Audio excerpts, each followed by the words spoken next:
Good morning po. Start up po tayo.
Hello, wonderful God first morning to all of you.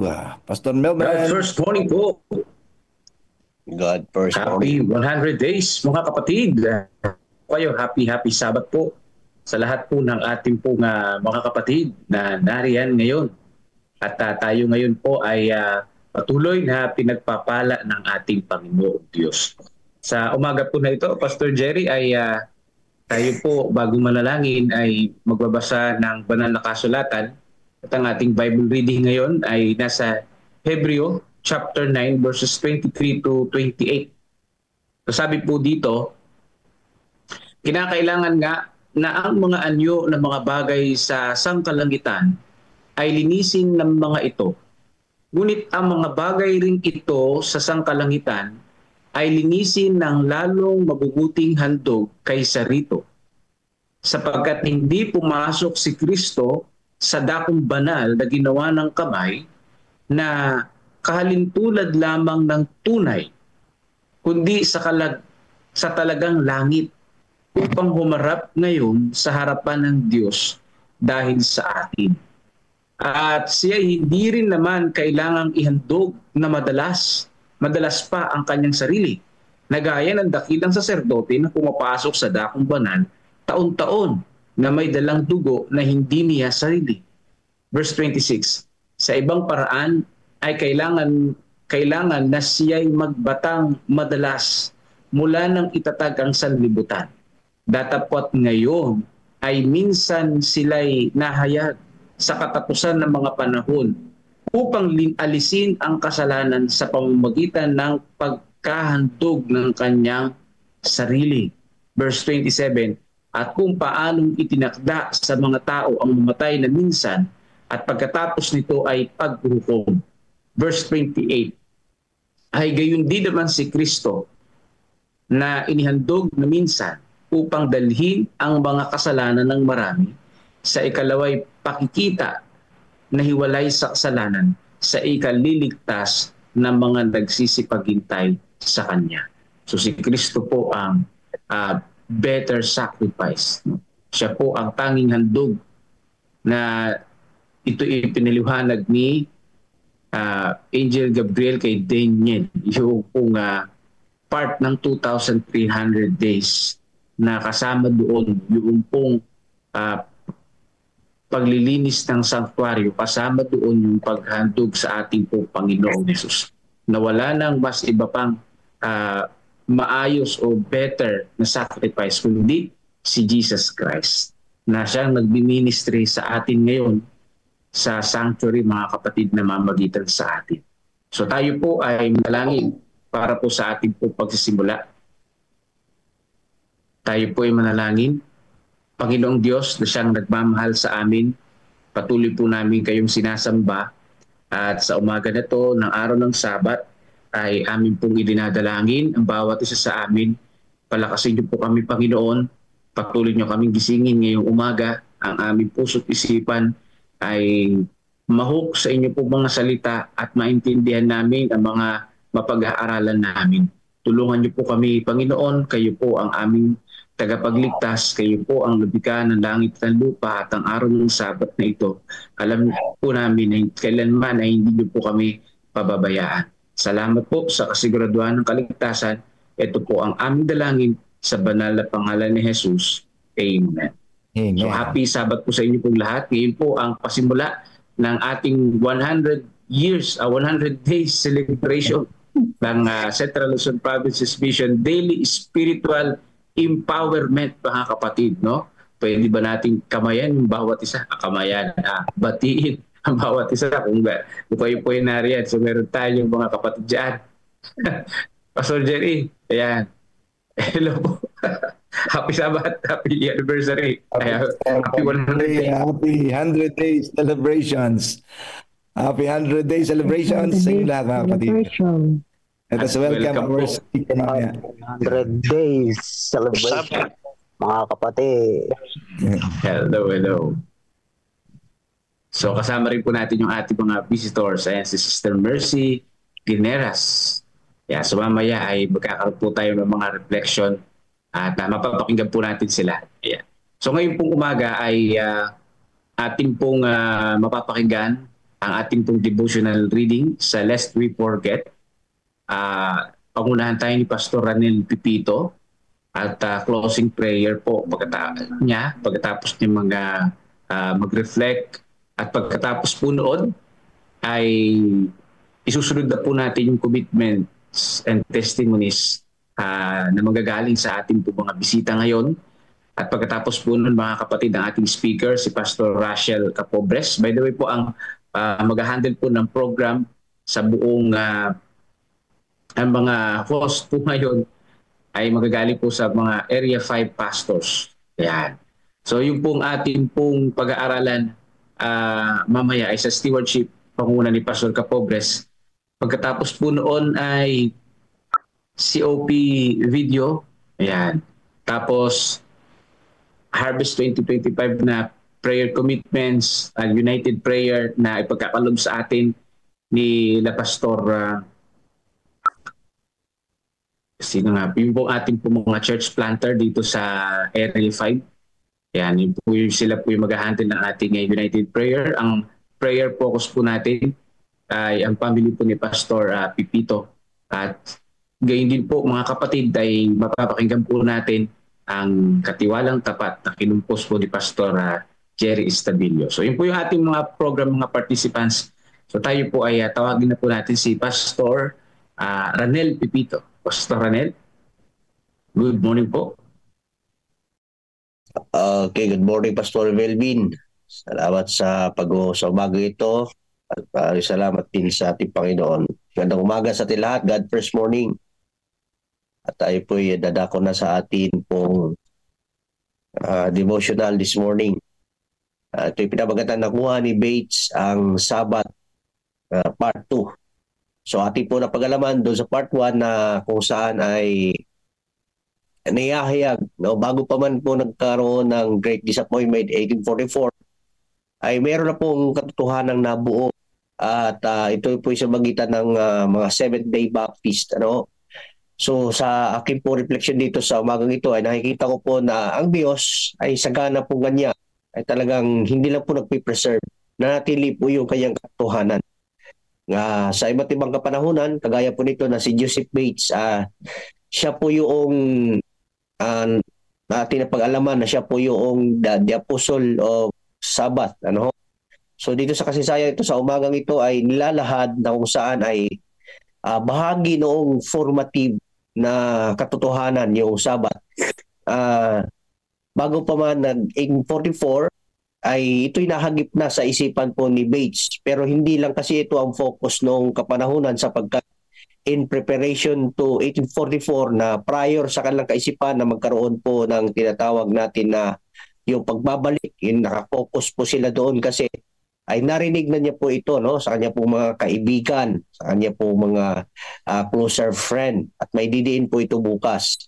So ating makikita nito, ang ating devotional ay naglalayon dahil pinapahayag po dito ang katotohanan sa Genesis 2:3.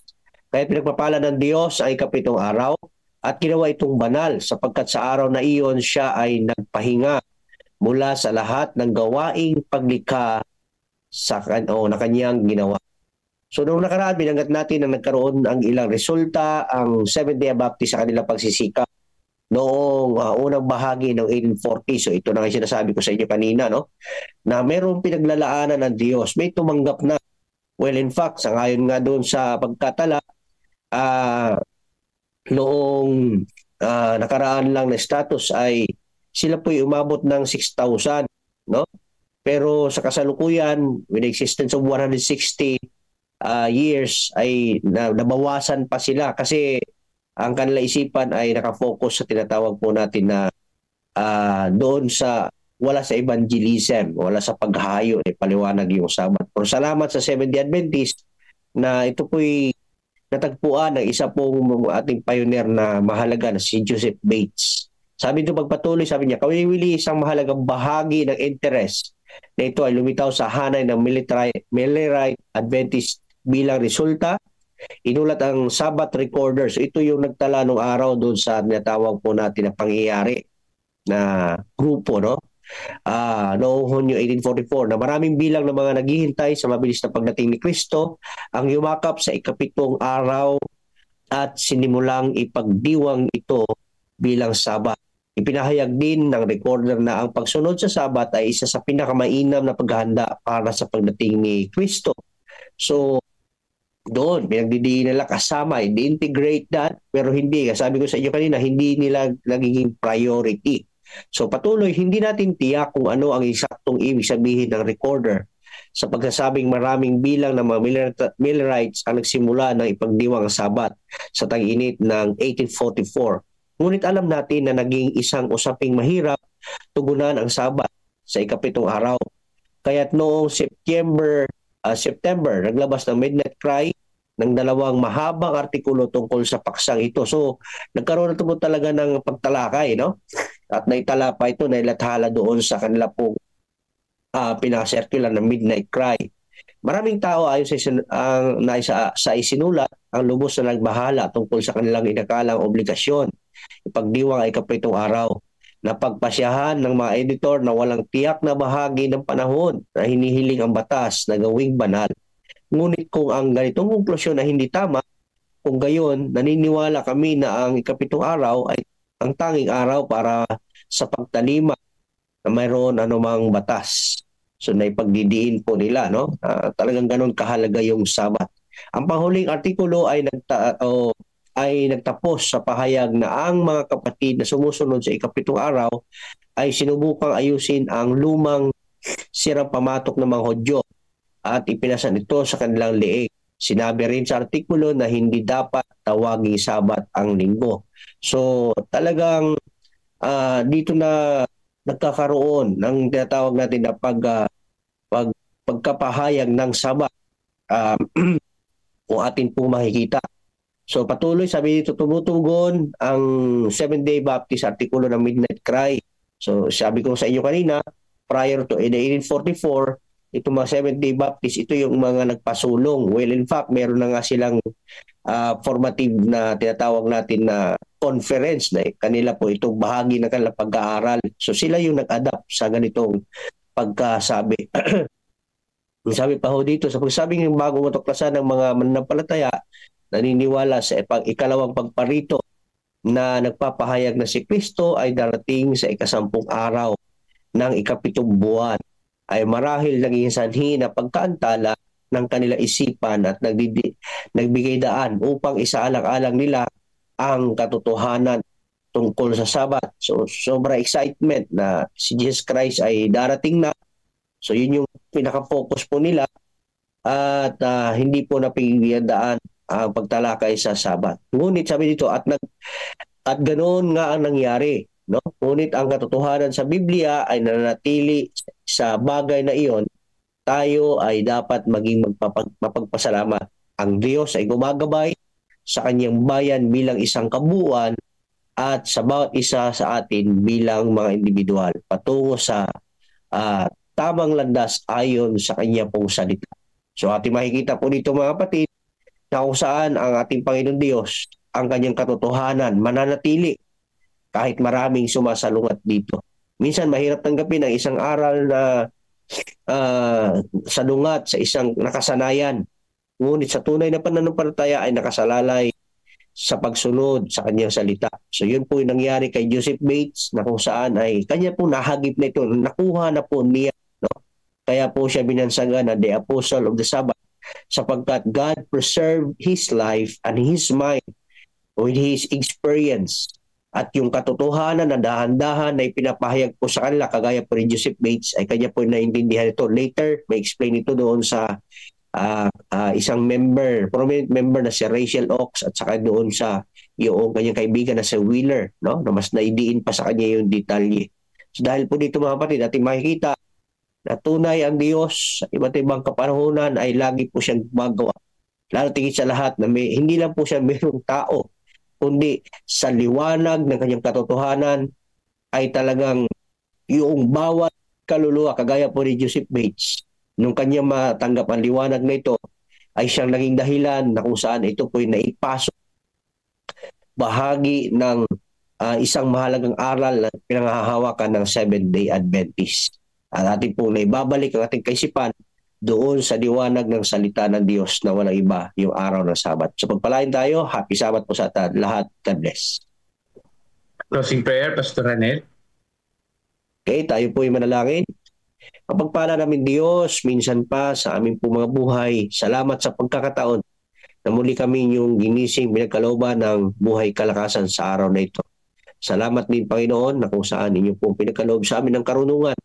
Salamat din sa tao niyo pinili sa aming panahon, kagaya po ni Joseph Bates, upang matutunan namin ang kahalagahan ng araw ng Sabat.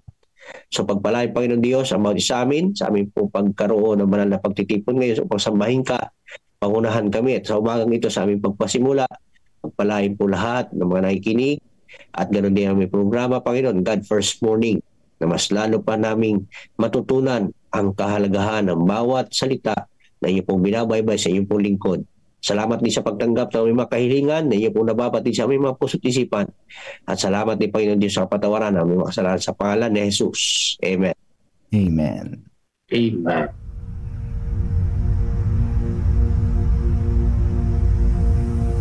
After Jesus returned to heaven, his disciples remained with the awesome task of taking the gospel to the whole world. Filled with the Holy Spirit, these men and women proclaimed the message they had received with boldness and power, reaching out to all corners of the then known world. But it was not without great opposition, first from the Jews, then from the Roman state.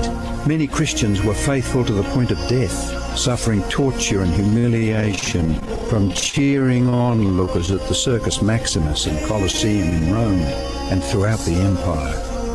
However, the blood of the martyrs only paved the way for the further spread of the gospel. After years of persecution by the Roman emperors, one of them, Constantine, professed conversion to Christianity in 312 AD. Now Christianity became popular, but it resulted in many pagan practices and symbols entering the church, particularly in Rome. The Bishop of Rome assumed more and more power and authority and began to oppose and oppress all who recognized Jesus alone as the head of the church and who accepted the Bible alone as the supreme authority. To escape this increasing persecution, God's true people withdrew to the wilderness areas of Europe. In northern Italy, the Waldenses took refuge in the mountains.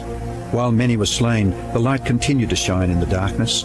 God was still in control, and he began to raise up men like Wycliffe, Huss, Tyndale, Luther, Calvin and Zwingli to stand for his truth. They stood for the Bible alone, faith alone and Christ alone. In 1798, in fulfillment of Bible prophecy in the book of Daniel, the religious and political supremacy of the Roman Church was temporarily reduced when General Berthier removed Pope Pius VI from his throne.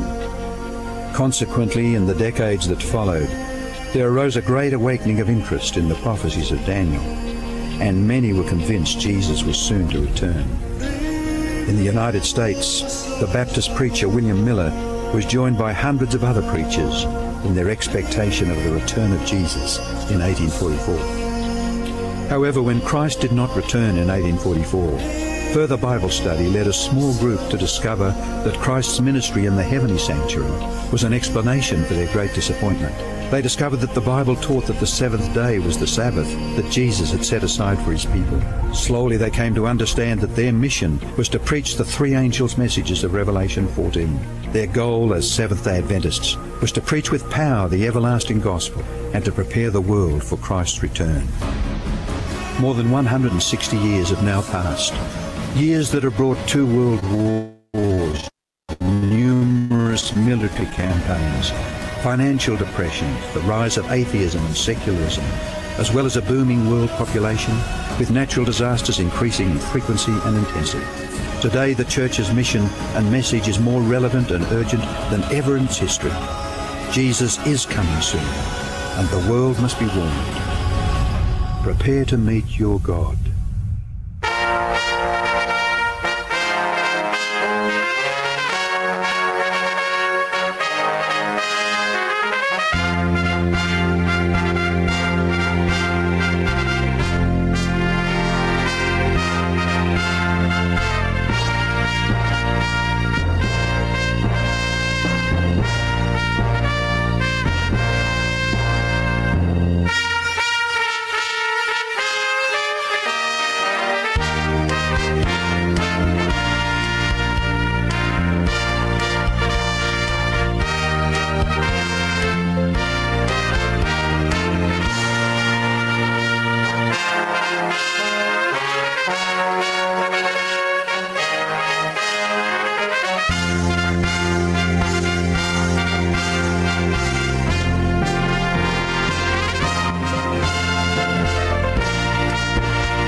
Happy God First Morning po sa inyo pong lahat.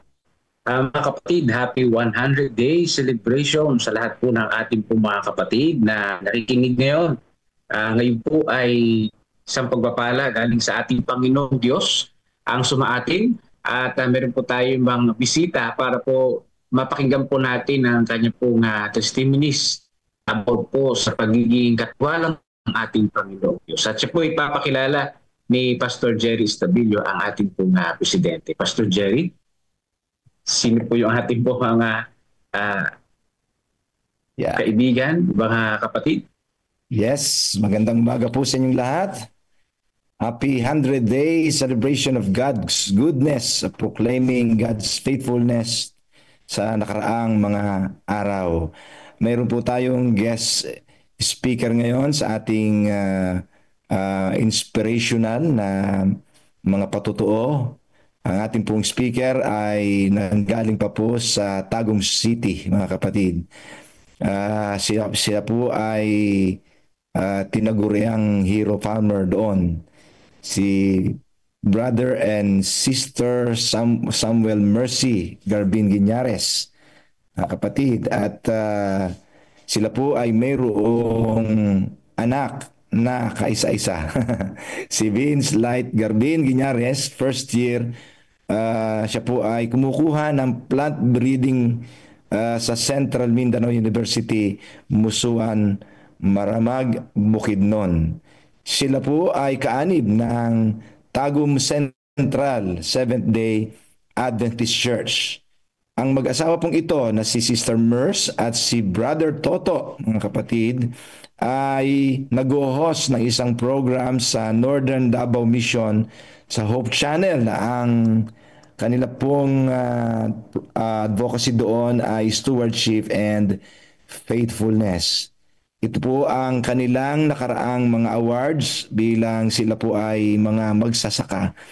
Si Brother Toto ay nagawaran ng isang parangal ng pagkilala bilang isang hero farmer sa Tagum City noong taong 2019 at ng taong 2022.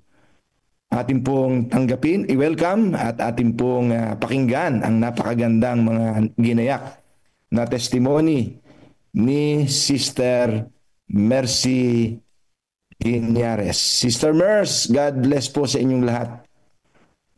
Yes po, magandang umaga po sa inyong lahat. Maayong buntag, Central Luzon Provinces Mission. Yan sa mga Bisaya dyan na nakakaintindi po ng Bisaya. Kasi dito sa amin, Bisaya yung ating vernacular. Bagamat dito sa Mindanao is tinatawag na melting pot. So maraming mga races na nandito. Opo. So it's a happy Sabbath and thank you for having me here. Yung asawa ko nasa kabila doon sa Pastor Mike kasi hindi siya masyadong marunong magtagalog. Ganun talaga yung mga itong mga original na Bisaya. Hindi sila masyadong marunong dyan sa Tagalog, di ba? Kasi yung dila daw nila, yung hardening pag nagsasalita ng Tagalog. Kaya ako, isang Ilocana na nasa Mindanao, kaya marunong din mag-Tagalog. Upo. I have only 15 minutes for this testimony. So, parang lutang kasi ako kasi since Sunday, may lamay kami nung friend ko na namatay due to aneurysm. Tapos yung asawa niya na friend ko din is buntis for 7 months, kaya inaalalayan namin. So, kahapon lang namin nilibing. So, natapos yung libing ng 6. Tapos, takbo naman ako ng church kasi kami yung program in charge. So, talagang busy po, Pastor Jerry. Sorry po, hindi ko napasa yung yung mensahe mo. So, hanggang matapos yung program, saka po pa nakita. So, opo. In-invite ako ni Pastor Jen, nagkita kami doon sa Baguio City nung hindi kami natuloy sa Japan for the first time na pupunta kami. So it was a day tour, titingnan natin. So, but we will willingly be going to God's errand wherever He calls us. So, mga kapatid, yung gusto ni Pastor Jerry na i-share ko sa inyo, na-share ko na doon sa Baguio City, na narinig niya sa akin doon. So, it was, pwede ba ako mag-share screen, Pastor? Yes po, naka-host po kayo. Opo, sige. Maayong buntag.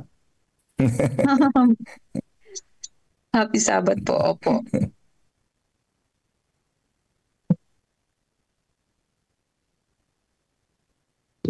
Kasi cellphone yung gamit ko. Yung laptop ko kasi na corrupt. Tsaka na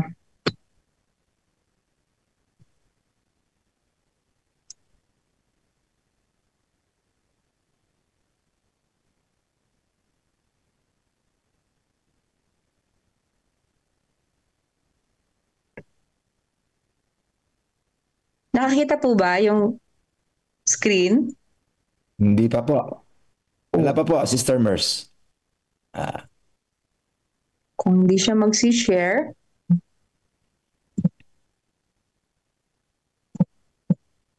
kasi limited lang po yung ano natin, hindi na lang.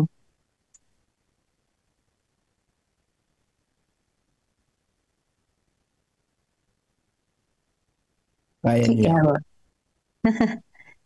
Nag-i-error po.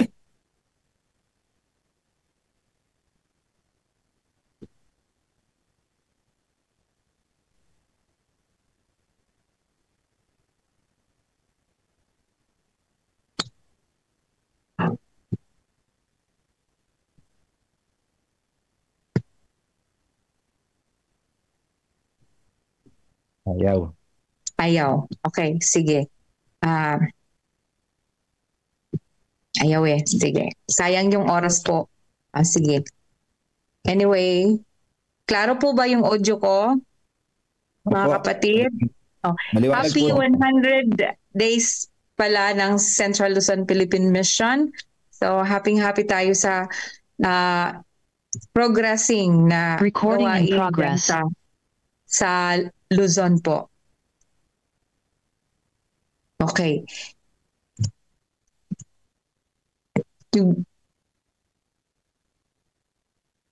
Gusto kong basahin yung key text na hinanda ko dito. And please open your Bible at Psalms 24 verse 1.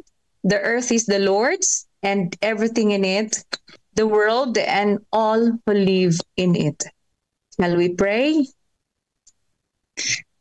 Our Heavenly Father, we come before you, Lord, at this very hour. We worship you because thou art worthy of our worship, Lord, and you are our Creator. You love us, Lord, even though we are sinners.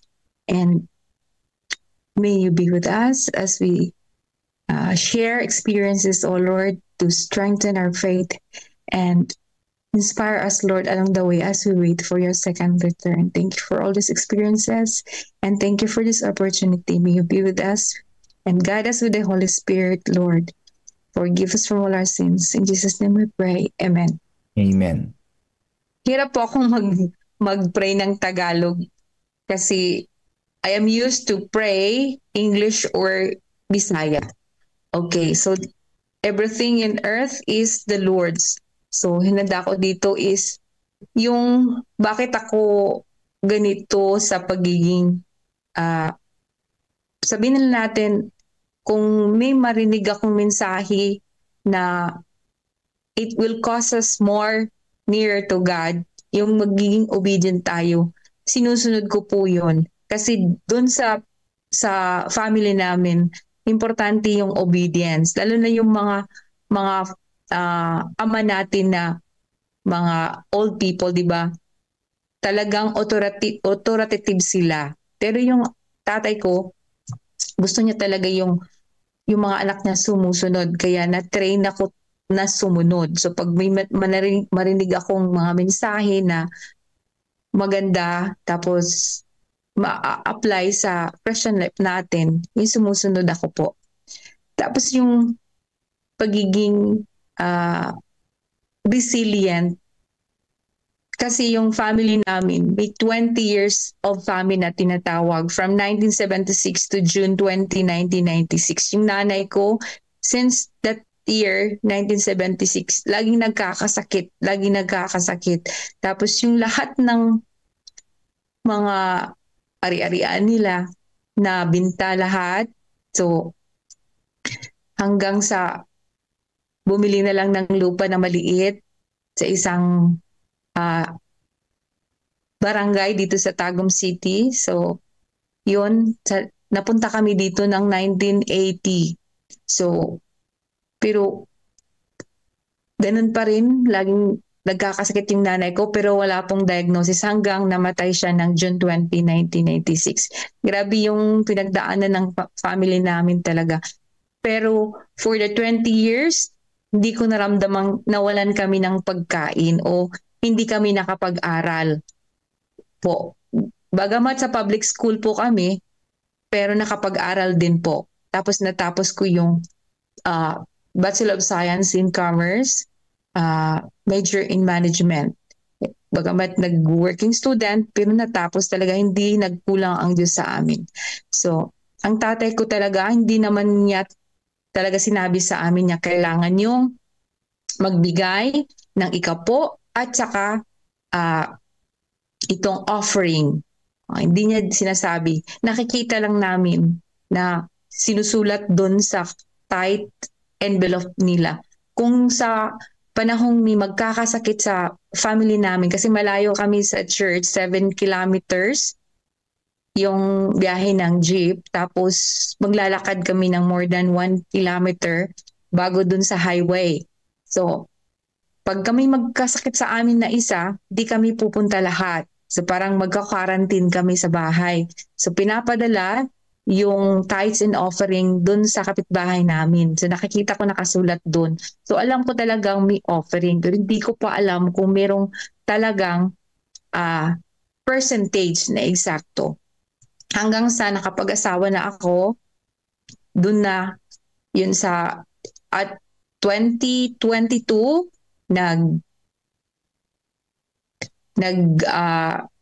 campaign. Sinimulan ni Pastor Michael Capapas yung campaign. Siya yung na-elect na stewardship director ng South Philippine Union Conference noon, hindi pa na-bifurcate. So, nilibot niya ang buong Mindanao para sa kampanya ng 10% and more. So, dahil nakita niya yung Sabaan Church. So, sila yung model natin, di ba? So, nung kinampanya niya yon, I was practicing 10% na noon. Kasi nakikita ko as part of the treasury department ng church, nakikita kong may nagbibigay talaga ng double tithing. Sabi ko, bakit hindi ko gawin to? If this is for the Lord, bakit hindi ko magagawa? Kung nagawa ng isang kapatid, bakit hindi ko pwedeng gawin para sa Panginoon? So, yun mga kapatid, nagsimula akong mag 10% hanggang dumating si Pastor Mike. Nag-double ako dun sa offering ko kasi bakit mo naman i-withhold yung kailangan ng Panginoon? Hindi niya kailangan yung help natin, kailangan lang niya yung faithfulness natin sa Kanya. So, sana nakikita niyo yung picture namin na mga kapatid, gusto kong muling magbasa ng scriptures. Romans 8:28, ito yung pinaka-favorite ko na memory text. And we know that all things work together for good to them that love God, to them who are the called according to His purpose. Okay. Nag-asawa ako nung 2005. So, nung 2024, nung January 31, tinawag ko itong The Disaster and the Blessings of 2024. Nung January 2024, bumaha ng 2 araw. So, na-damage yung, kasi farmer kami, di ba po? Na-damage yung part ng farm. By the way, hindi amin yung farm. Baka sabihin ng iba, ang laki ng farm ninyo. Nagre-rent lang po kami. Tapos, 15 kilos of sweet corn na tanim, yung na-damage. After that, after 2 weeks na naman, on January 31, 2024, bumaha. Prior to that, 3 days na ulan na walang patid. Po. Parang binubuhos talaga yung langit. Sabi ko talaga malaki to. Kasi lumaki ako doon sa area na medyo remote tapos binabaha talaga. Pero sanay ako sa baha. Pero nung time na yun, doon ka nakita talaga yung pinakamalaking baha na nangyari sa Tagum City. Hindi pa nangyari sa Davao del Norte yun. So, nire-rescue. Tapos, talagang malakas yung pag-increase ng tubig. Makikita mo talaga yung tubig na parang nakikita ko talagang itong malaking-malaki talaga ito. So, pati yung tindahan namin, meron kasi akong tindahan ng agri-supply na konti. So, binaha doon. Sabi ng mga tao doon na matagal nang naninirahan, huwag mo nang ilikas yung mga abono kasi hindi naman inaabot yan, sabi nila. Matagal na kami dito, hindi naman inaabot yung tindahan, sabi nila. Pero talagang malakas ang kutob kung talagang malalim to. Kaya nilikas namin. Now, mga kapatid, that was the first time na 4 days underwaters ang Davao del Norte. Unpassable lahat ng exit. Yun yung onset ng mission-wide and systematic giving ng South Philippine Union Conference. So, magsisimula kami doon sa Western, sa Osamis City. Hindi kami naka-join ng asawa ko kasi part kami ng Team Gugma. Hindi kami naka-join kasi unpassable all exit. No, February 1, February 2, February 3, February 4, February 5 na open yung mga entrances and exits dito sa Tagum City. Kaya hindi kami nakasali, doon na lang kami nakasali sa NCMC hanggang sa all other missions dito sa Mindanao. So, pagkatapos ng baha, doon na namin na-assess yung damage. 15 hectares po. 15 hectares. Tapos, every hectare ng sweet corn, you need 5 kilos of seeds. Certified seeds po. Tapos, ang 1 kilo is 2,650. So, times 5, times 15, dudama na lang po. Tapos, hindi pa kasama yung ibang mga inputs at saka labor po. So, ang laki talaga ng damage. Tapos, hindi kami ganyan ka, yung maraming pera, hindi po. Tapos, bumili pa kami ng lupa nung last quarter ng 2023 cash kasi hindi kami umuutang. Hindi talaga ako nasanay sa utang po kasi nasanay kami sa live within your means. Hindi ko narinig yung mga parents ko kasi na may utang kahit asin sa tindahan po. Kaya natatakot ako dun sa mga utang. Kaya wala kaming utang, kung bibili kami dapat cash. Yun lang sasakyan kasi pinapa-issue ka ng cheque or sa bank account mo. So yun mga kapatid, doon talaga parang walang-wala kami. Kasi tinudo namin, first quarter po kasi tinudo namin yung financing, tapos bumalik kami ng lupa. Wala talaga. As in, wala kaming pera. Tapos wala namang bibili ng abono o kung ano-ano. So, for that 1 week, parang walang pumapasok. Tapos, nagbibigay ka kasi makikita mo mas marami pang walang-wala sa'yo. Yun naman yung mandato ni Jesus Christ sa atin, yung magbigay. Yung panahon na yon, after a week, na wala talang pumapasok. Tapos, dun sa tindahan, nakapag-issue ako ng yung mga cheque kasi yung mga tawag nito, mga distributor, mga suppliers, ayaw nila yung cash. Kasi yung mga hindi nila baka daw nakawin. Kaya, kailangan ng cheque. So, naka-issue ako ng mga cheque. Sabi ko, Lord, wala akong ngayon. Wala akong pera. Hindi ako makabayad. Ikaw na pong bahala. Tapos tinitinan ko yung mga due date. Mga kapatid, grabe. God is really great. pagka mag-due na yung check ko at the time, 5 p.m. magsara yung bangko at 3:30 or 3:45 p.m. may bibili po ng eksaktong amount ng cheque na mag-due that day. Tapos takbo na naman ako dun sa bangko para magbayad. Hindi po ako natalbugan ng cheque. Kahit grabe yung yung hirap. Tapos nung magkukwenta na ako ng para sa kung anong gain ko, nakita ko grabe naman to, ang liit naman ng para sa Lord, sabi ko 20%, parang hindi ko kayang magbigay ng ganun. Kaya simula nun hindi ako nag-base ng net income, mga kapatid. Tapos nag-increase ako nung time na kailangan ko ng pera. Sabi ko, Lord, hindi kita binibait. Pero gusto ko lang matest yung self ko na kaya kong ibigay lahat kasi wala naman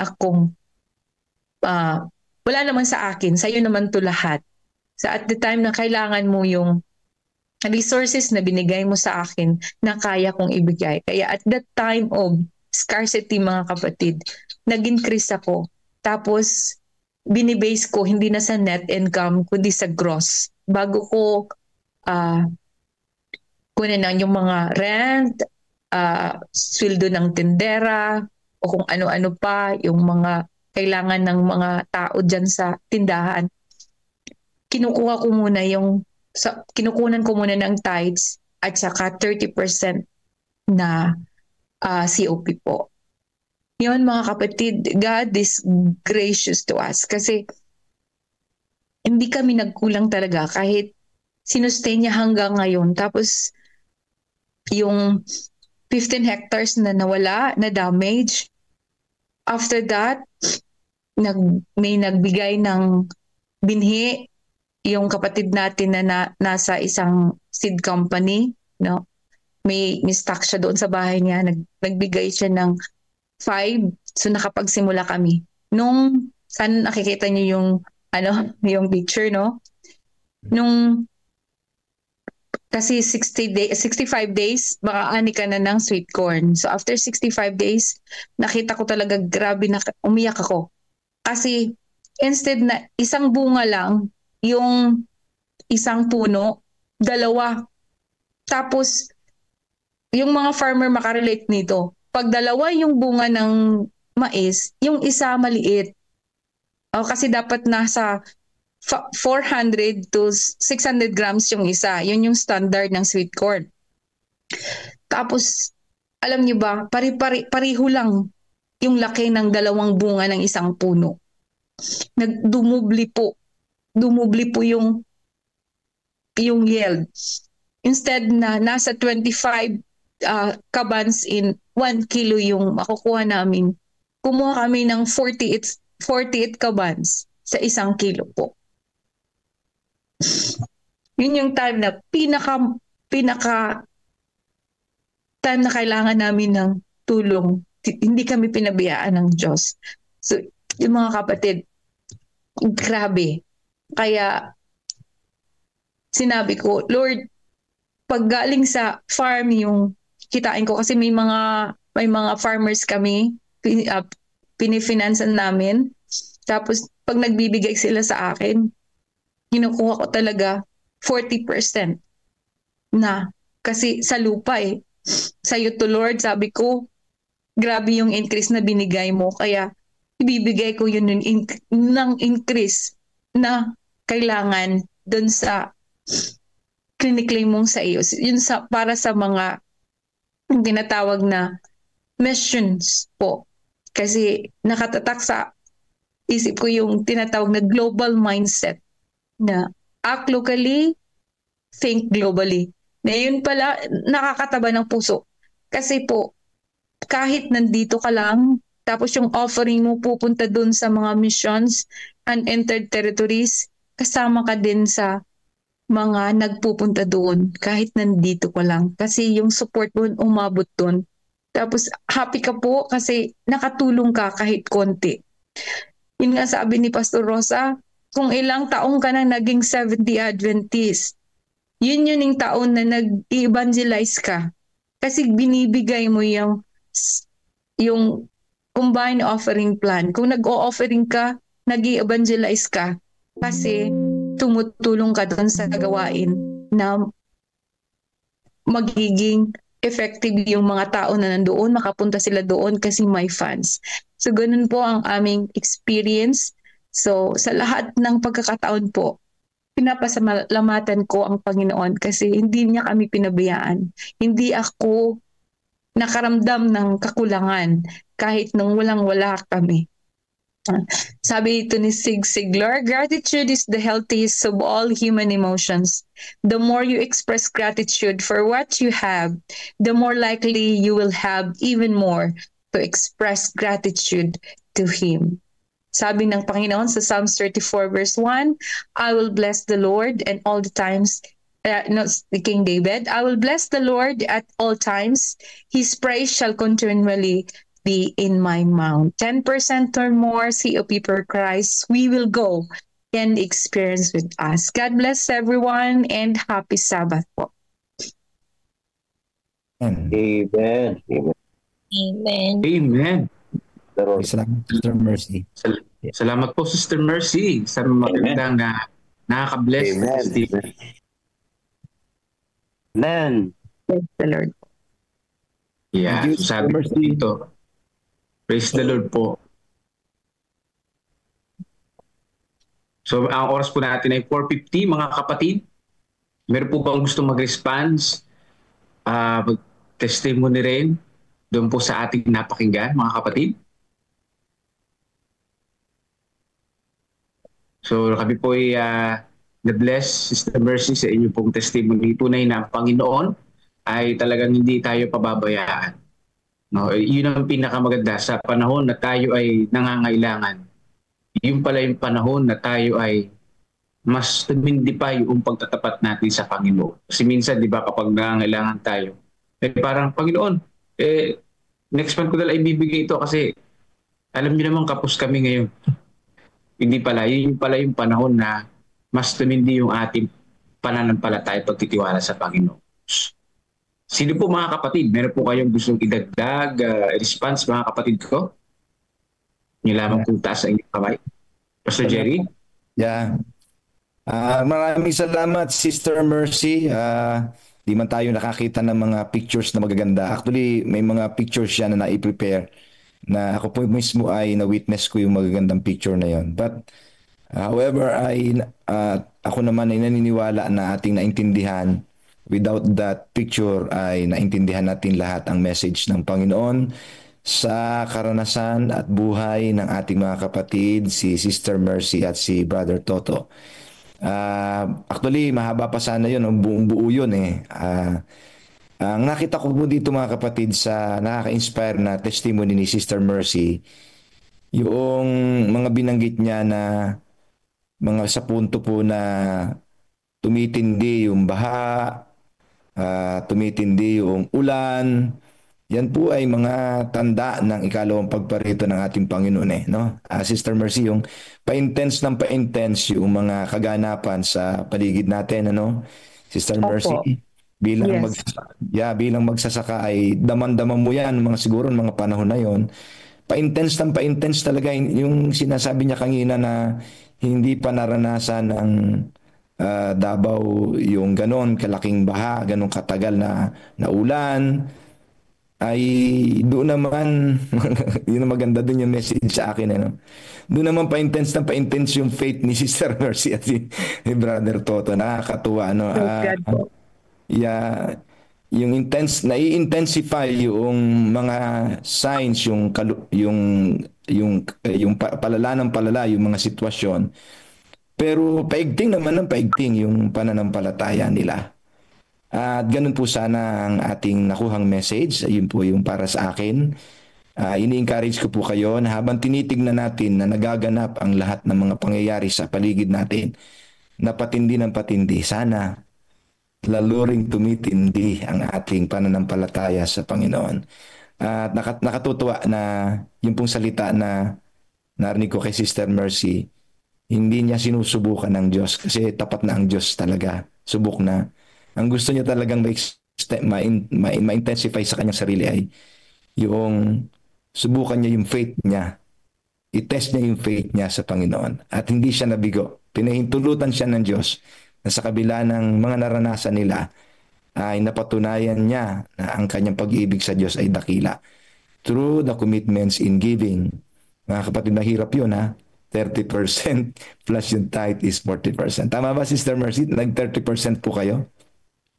Yung sa tindahan po, 30% gross. Sa gross po. Tapos yung sa farm na binibigay ng mga tao sa akin, 40% po. Hati po kami ng Panginoon.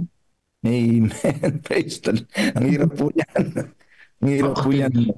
Yeah. Pero hindi po kami nawalan po. Hindi po kami nawalan. Wala akong nakitang kakulangan. Kahit nung sinustain niya. Kasi may mga bagong suppliers na binibigay lang sa akin yung products. Tapos sabi nila, consignment lang po sa mabibinta lang po. Noon, before that, wala pong ganyan. Kasi kadalasan yung mga supplier, cash to cash basis po. Kaya nung time na yon, sinabi nila sa akin, sa mabenta lang po, yun lang pong babayaran nyo. Imagine that. Ang galing ng Panginoon, ang buti niya talaga. Yeah, nakakatuwa. Pastor Melvin, gusto ko pang magsalita, pwede? Yeah. Si kay Melvin? Hindi ako po. Gusto ko magdagdagan yung reflection. Alam niyo po, hindi ko karaniwan yan. No? That is a very, napaka lalim na pananampalataya ang nadanas ng ating kapatid. Alam niyo, karaniwan po talaga ay kapag namumuhunan tayo, sa gross po tayo, sa net po tayo kumukuha ng ating giving plan sa Panginoon. Pero ito po ay, mga kapatid, ito po talaga yung gustong ipakita ng Panginoon sa lahat ng mga nagpa-farm, no? Kasi lahat ng puhunan natin galing naman talaga sa Panginoon, sa kanyang binhi, sa kanyang lupa, sa kanyang pandilig, sa kanyang patubo. Ang Diyos lahat ang pinanggagalingan no? So lahat ng posible nating panggasto sa pagpa-farm kay Sister Mercy ay sa Panginoon. Kaya siguro ganun yung level ng commitment si Sister Mercy sa farm niya.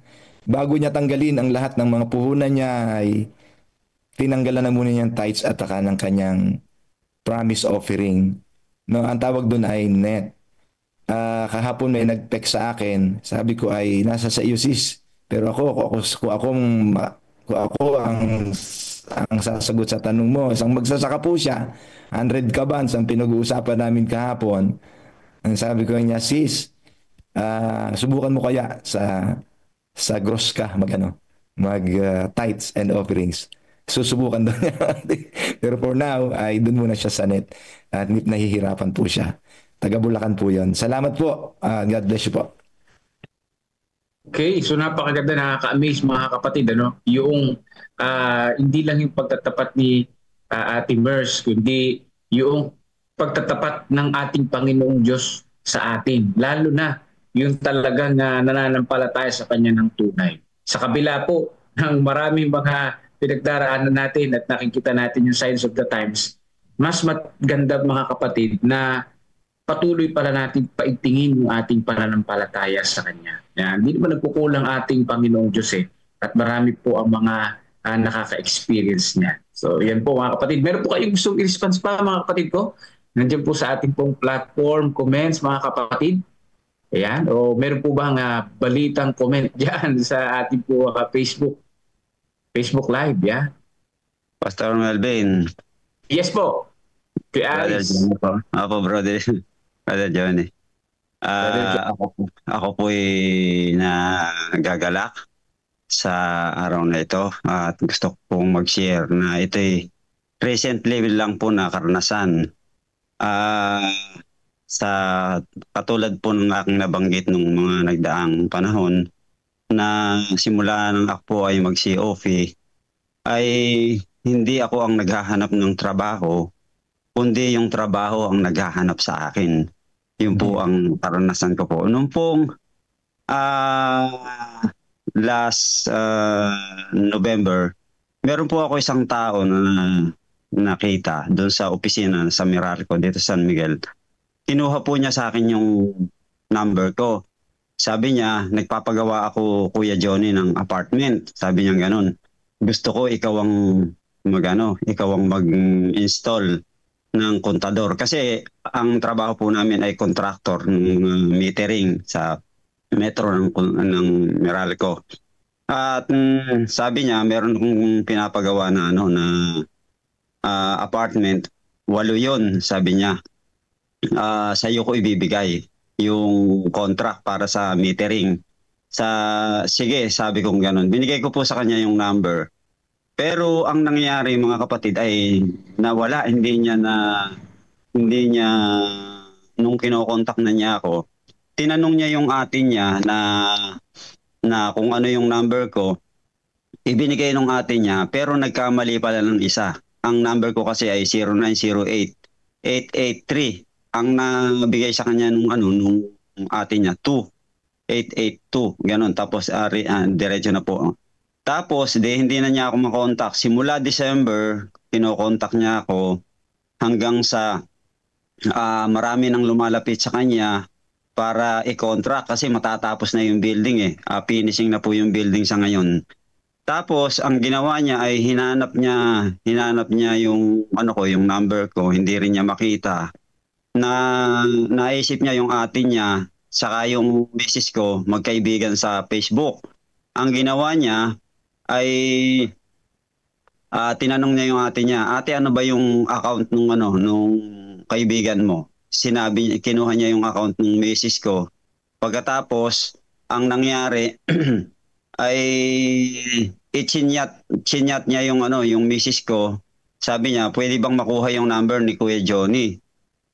Nagpapatotoo naman yung misis ko, sabi niya gano'n. Hindi naman niya sinabi sa akin. Ang ginawa niya, dati-dati po kasi pagka ganun may nagchat-chat sa misis ko na hindi naman niya kilala, hindi niya sinasagot. Ang ginawa niya, ibinigay niya agad yung number ko at recently, nung Wednesday, last Thursday, tinawagan niya ako, sabi niya, Kuya Johnny, nakontak na po na niya ako.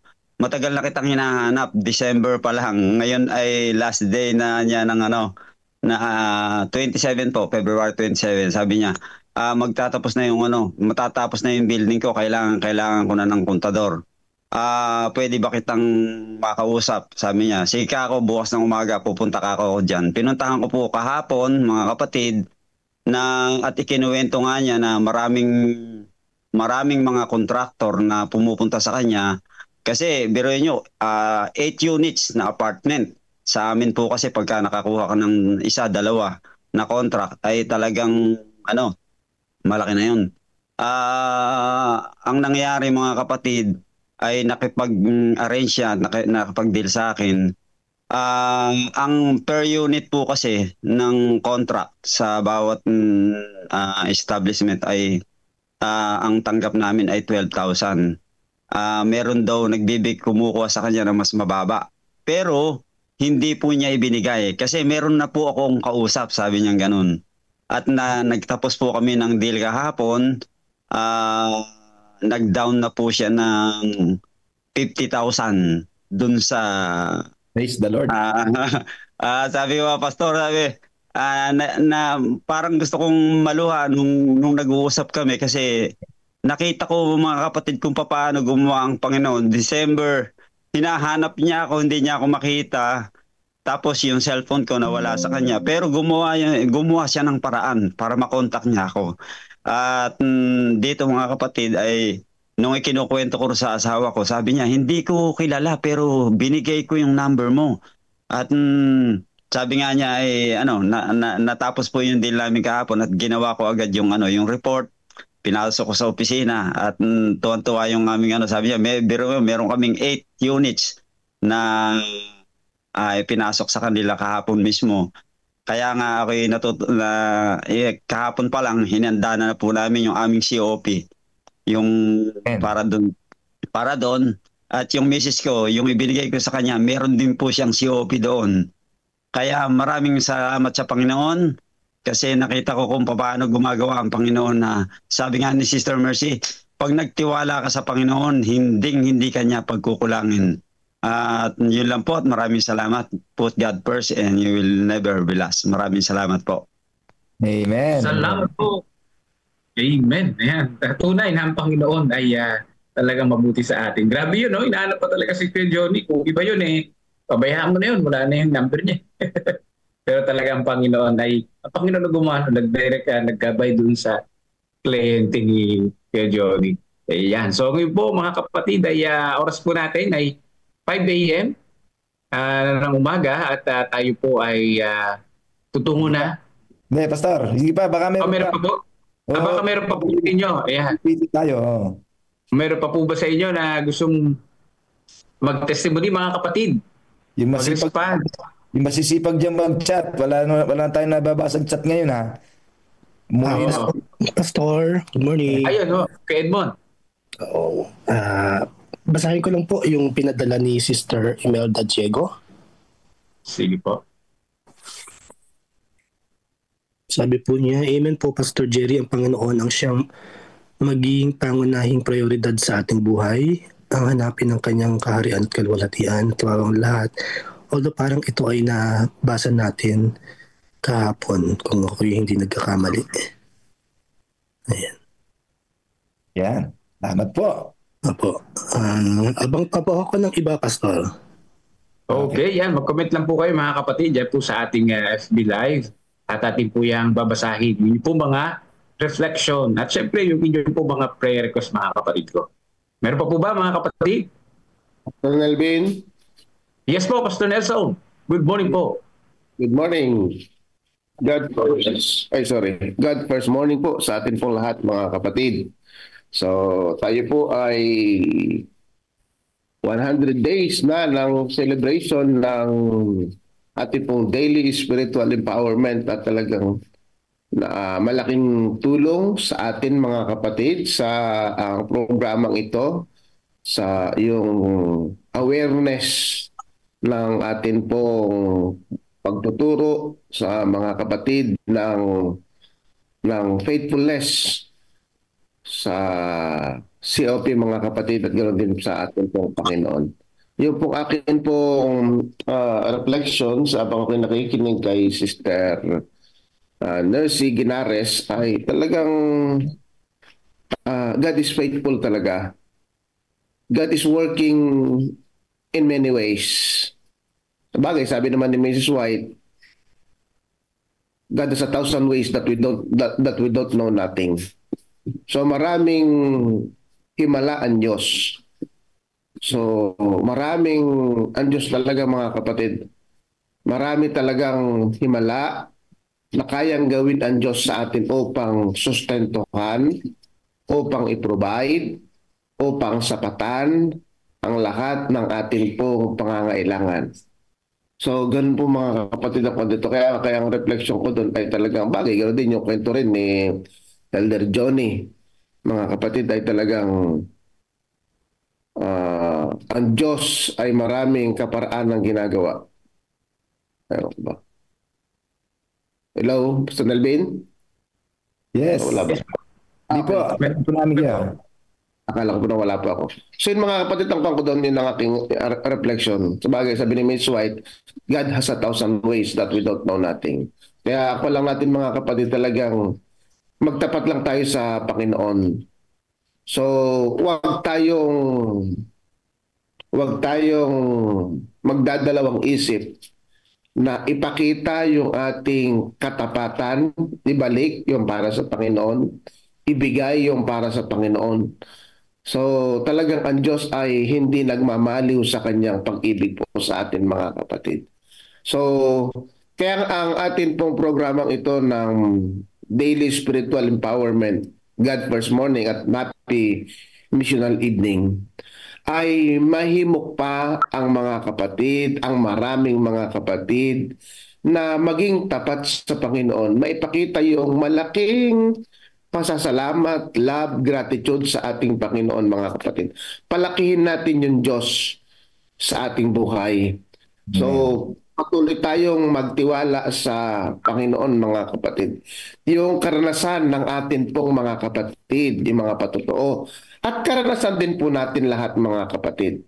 So, marami tayo ditong, halos lahat kayo ay maraming karanasan sa pagtatapat sa Panginoon na ang Diyos talaga ay talagang, kung tayo ay nagtatapat at nagtalaga, ibang mga, yung Diyos talaga, mga kapatid, ay hindi nagkukulang. So, yung karanasan ito, yung mga kapatid, yung karanasan ni Brother Johnny, yung karanasan ni Sister Nurse, si Ginares, sa atin po mga kapatid sa Mindanao, yung karanasan natin lahat dito. Alam niyo kapatid, sa amin pong pag-iikot, talagang yung atin pong mga kapatid ay magiliw na tinatanggap ang katuroang ito ng atin pong iglesia, ang stewardship, ganoon din sa pag-emphasis, kasi matagal na naidiin ang yung tithe, magbalik ng ikapo, magbalik ang ikapo, pagdating sa offering, kung ano lang. So, ang nangyari mga kapatid, 1,000 yung ikapo, ang offering ay 20 pesos, yung iba 100, bibihira yung walang proportion, mga kapatid, na insist o na ituro sa atin pong mga kapatid. So sabi ng isang kapatid ay, Pastor, sabi niya, salamat at dumating sa ating kapanahunan na maituro ang combined offering plan.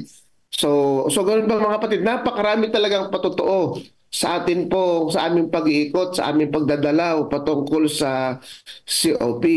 So, meron pa nga kami isang pinuntahan, Pastor, for the first time, nakapagpasweldo kami, nakapagbigay kami ng 13 month ng paaralan, Adventist School ito, nakapagbigay kami ng 13 month sapagkat ang COP ay amin pong nagawa sa amin pong iglesia. So, ganoon ba mga kapatid? So, napakarami talaga. Kaya nga mga kapatid, ang aking pinakalundo ng aking pong pagsasalita ngayon ay patuloy po nating hikayati ng ating mga iglesia, ang atin pong mga kapatid patungkol po sa pagtatapat. Bakit po? Kasi yung karanasan natin, dapat maranasan ng atin pong maraming kapatiran. Yung karanasan natin na hindi tayo pinagkukulang ng Diyos, yung karanasan natin na ang Diyos ay, that God is great, yung greatness ng Diyos, nararanasan natin yung greatness ng Diyos. Dapat maranasan din ng atin pong maraming kapatiran, mga kapatid. Yung maranasan natin, yung tayo lumalago spiritually, it is because of our faithfulness, mga kapatid.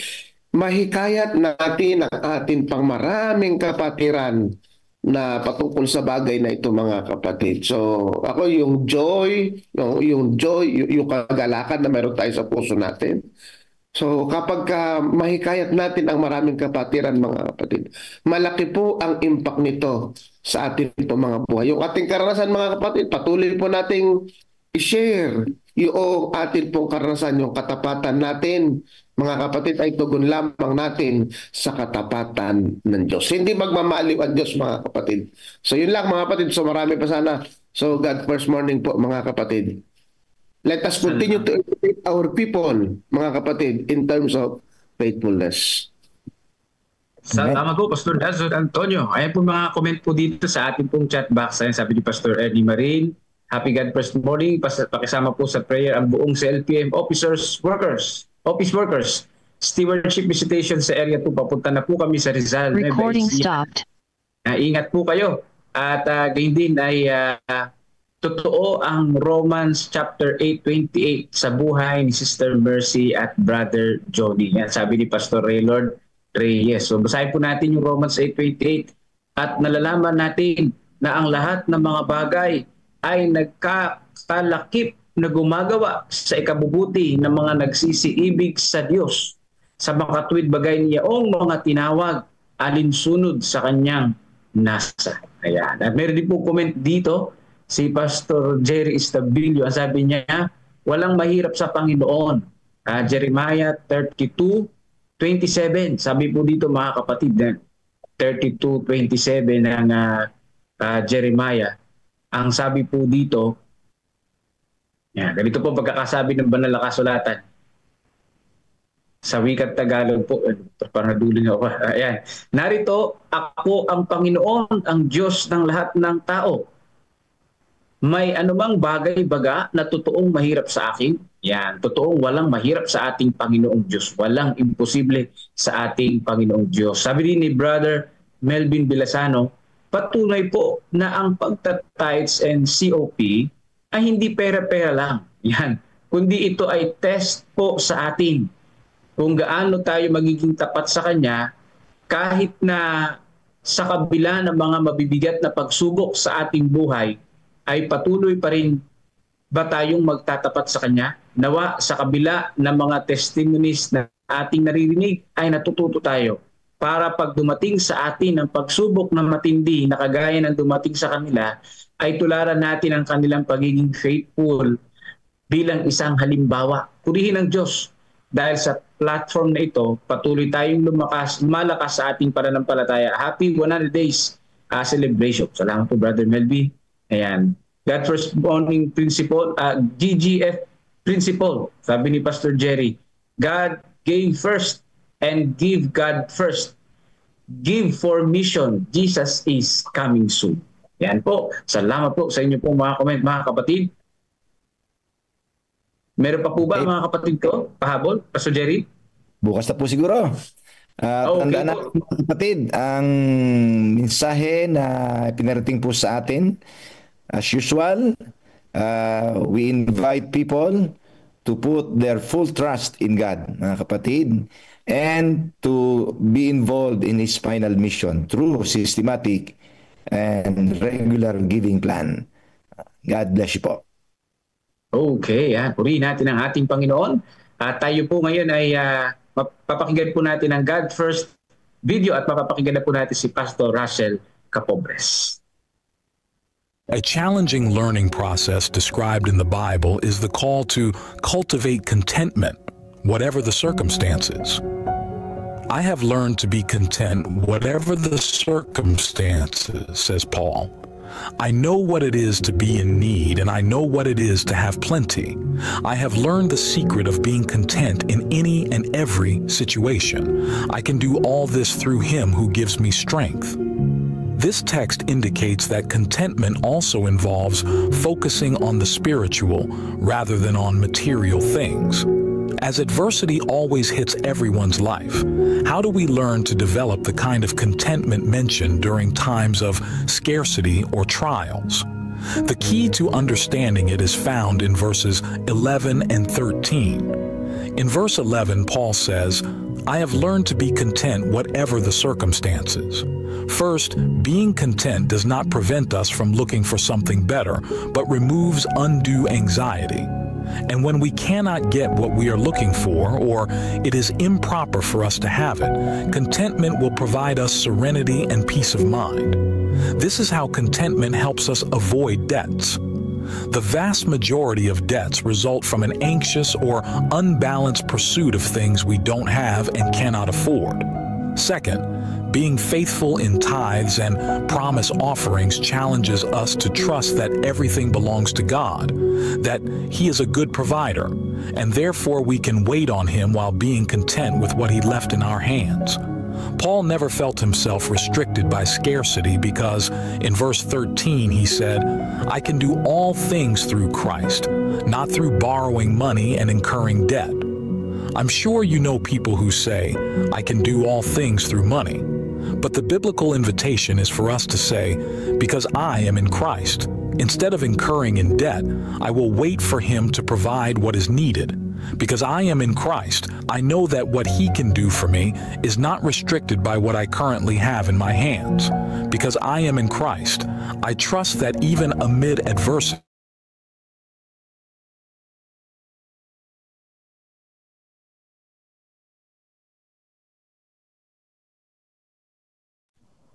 who love Him. His divine presence is my support and provides every tithe and promise offerings. We are saying without words that we want to trust God as provider, and this mindset will lead us through the path of contentment, helping us to avoid debt. As we return tithe and offerings, may we put our desires last and God first. Amen. Okay, good morning po sa lahat and happy Sabbath po sa ating po lahat. Purihin po ang Panginoon na tayo po muling magkasama-sama para po mag-aral po ng kanyang banal na salita, lalo na po sa pagiging tapat na katiwala. Ayan. Happy God first morning po sa ating mga kapatid at patuloy na mga sumusubaybay na ating mga kapatiran. Yan. Ang topic po natin ngayon ay hango po sa chapter 19 ng ating Council on Stewardship, na ito po isang part ng chapter na ito na may pamagat na our first duty to God. Yan ang aming unang tungkulin sa Diyos. Ito po ay may lamang sapagkat isang paragraph lamang.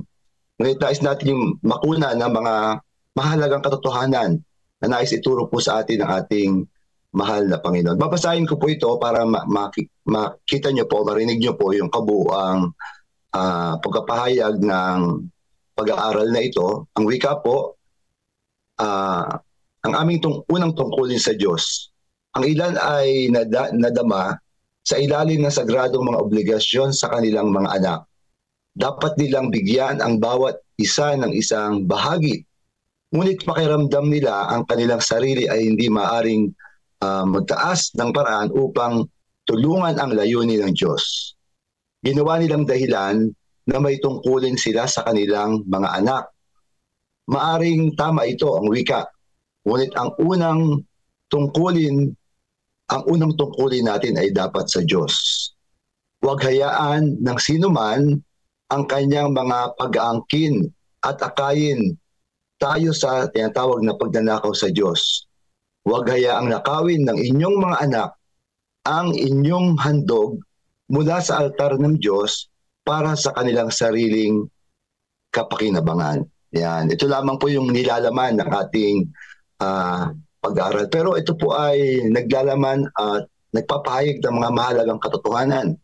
Kung inyong napansin, pinag-uusapan po yung ating anak, pamilya, at pinag-uusapan yung ating gawain ng ating Panginoon. Parehas mahalagang bagay. Ano po? Ngunit merong ipinapayo sa atin ang espiritu ng hula sa kahalagahan ng tamang pangunawa at paggawa ng mga bagay na ito. Ang wika po, ang prioridad po kadalasan sa buhay ng tao ay umiikot lamang po sa pamilya, yan, sa kanyang karera, marahil personal na mga pangailangan. Yan. Pero sa ating mga Kristiyano, hindi lamang po dapat umiikot ang mga bagay nito sa mga nabanggit, kulit pangunahin na sa ating Panginoon. Kaya nga po ang sabi sa atin, samantalang ito po ay mahalagang bagay. Ano po? Itinuturo ng Biblia na ang unang pangunahin po nating tungkulin ay sa Diyos. Our first priority, ano po? Ang sabi ng ating binasa ay dapat una ay sa Diyos. Ano ho? Kaya nga po nagpayo ang ating pong Councils on Steward na kahit ang mabuting hangarin, ano po yun, gaya na binanggit sa ating halimbawa, tulad ng paglalaan sa ating mga anak. Ano po, mahalaga yan. Ano po, paglalaan sa ating mga anak ay hindi dapat lumalim sa ating responsibilidad na parangalan at suportahan ang gawain ng ating dakilang Diyos. Kapag inunan natin ang wika po, inunan natin ang anumang bagay kaysa sa Diyos, nanganganib daw tayo sa pagpapabaya sa kanyang layunin at pagpigil sa kung ano ang nararapat para sa kanya. So ano po ang binibigyang diin po sa pag-aaral na ito? Hindi naman tayo tinuturuan na magpabaya sa ating pamilya, lalo na po sa ating mga anak. Dapat maunawaan natin ang payong ito, ang priority natin sa Diyos. Kasi may mga bagay, marahil, ano po, na minsan, mas nabibigyan priority ng isang tao ang kanyang pamilya kaysa unahin ng ating Panginoong Diyos. Ano po? Hindi masama na pahalagaan at unahin natin ating pamilya, ngunit kung ito po ay makahadlang upang unahin natin ang gawain ng Diyos, ay binibigyan po tayo ng payo ng pag-aaral nito na unahin natin ang ating Panginoon. So, mamaya titigan natin kung anong ilan sa mga halimbawa na tinuturo sa atin ng pag-aaral ng Diyos. Bakit natin dapat siyang unahin? Una, Sapagkat alam natin ang lahat ng bagay ay mula sa Kanya. Wala po tayo ng anumang bagay na meron tayo kung wala siya. Lahat ng meron tayo, pag-aari, kayamanan, maging ating pamilya, ay ang lahat nito ay ibinigay sa atin ng ating Panginoong Diyos. Kaya bilang tagapangasiwa o katiwala, dapat ipagkatiwala natin ang lahat ng ito sa ating mahal na Panginoon. Hindi para itago ang mga ito ng pagiging marahil, magiging makasarili. Na ito'y gagamitin lamang para sa ating sariling kapakanan. Kundi dapat inuuna natin ang gawain ng ating mahal na Panginoon. Kapag inuuna natin ang ating pamilya o personal na interest kaysa sa layunin ng Diyos, nakakalimutan natin na siya ang may karapatan sa lahat ng bagay. Kaya nga sa isang marahil sa mga iba't ibang karanasan ng buhay, pinapaalala sa atin na dapat wag tayong may divert ng napakaraming bagay na umahatak sa atin upang ilayo ang ating atensyon para unahin ang gawain ng ating Panginoong Diyos. Ang number 1 illustration dyan sa Bible, yung mayamang hangal na sinasabi, nang siya'y nagkamalig, siya'y umani ng napakarami, nakalimutan niya na ang ating Panginoon. Nagtayo siya ng malaking kamalig or ng isang lugar upang iimbak ang kanyang mga ani. Ngunit nawala sa kanya ang pag-una sa ating mahal na Panginoon. Kapag inuna natin ang mga responsibilidad sa lupang ito kaysa sa ating tungkulin sa Diyos, nanganganib tayong mawalan ng walang hanggang pagpapala. Tandaan natin ang pinakamahalaga lahat. Ang sabi nga, hanapin muna natin ang kanyang kalooban. Ang lahat na ito'y dadagdag sa atin. Yung kayamanan sa langit ang pinakamahalaga sa lahat. Sapagkat aanihin ng tao ang lahat ng bagay na ito kung mawawala naman ang kanyang buhay. So ito'y mahalagang paalala, ang pagkilala sa Diyos bilang tunay na nagmamay-ari. Nangangahulugan na dapat nating siyang parangalan, mauna sa ating lahat ng ating mga desisyon, maging sa pananalapi man o sa pamamahala man ng anumang bagay na ipinagkatiwala sa atin. At ito ay dapat nating may sa kabuhayan. Yung katapatan sa Diyos, makikita rin natin sa pahayag na ito sa sulat ng Espiritu ng Hula. Katapatan sa Diyos, ang katapatan sa Diyos ay napakahalaga kasi hindi natin siya mauuna o hindi tayo tapat sa Kanya. Inutusan tayo na ibalik ang 10, ang manghandog bilang pagkilala sa ating faithfulness sa kabutihan ng ating mahal na Panginoon. Ang pamilya ay napakahalaga. Kaya nga, dapat natin babalansin ito. Kapag tayo po ay naglaan ng anumang bagay, maging pananalapiman, na inilaan natin sa ating mahal na Panginoon, marahil sa ating offering o COP, kinakailangan hindi natin ito hindi na ito, kumbaga, ma-divert sa anumang bagay. Yun po yung binabanggit kanina na sa ating pong pag-aaral, ng mga bagay na nakita natin na kailangan ng ating pamilya. Ngunit, narito, may mga bagay na tayong inilaan sa ating Panginoong Diyos. Hindi dapat mabago ito. Ito po yung payo po para sa atin. Inaatasan tayo ng ating Panginoon na kilalanin ang mga bagay na ito bilang ating pagpapahayag ng ating faithfulness sa ating mahal na Panginoon. At alam natin na ang Panginoon ay hindi po magpapabaya sa atin sapagkat ito ang kanyang pangako. Dapat nating unahin ang pagbibigay sa gawain ng Diyos bago to pa rin ang ibang mga bagay sa ating buhay. Ang pagtitiwala sa Kanya sa ating mga mapagkukunan ay magdudulot ng espiritual na pagpapala, hindi lamang po material na pagpapala. Ito rin po ay nagpapahayag ng kahalagahan ng pagtuturo sa ating mga anak.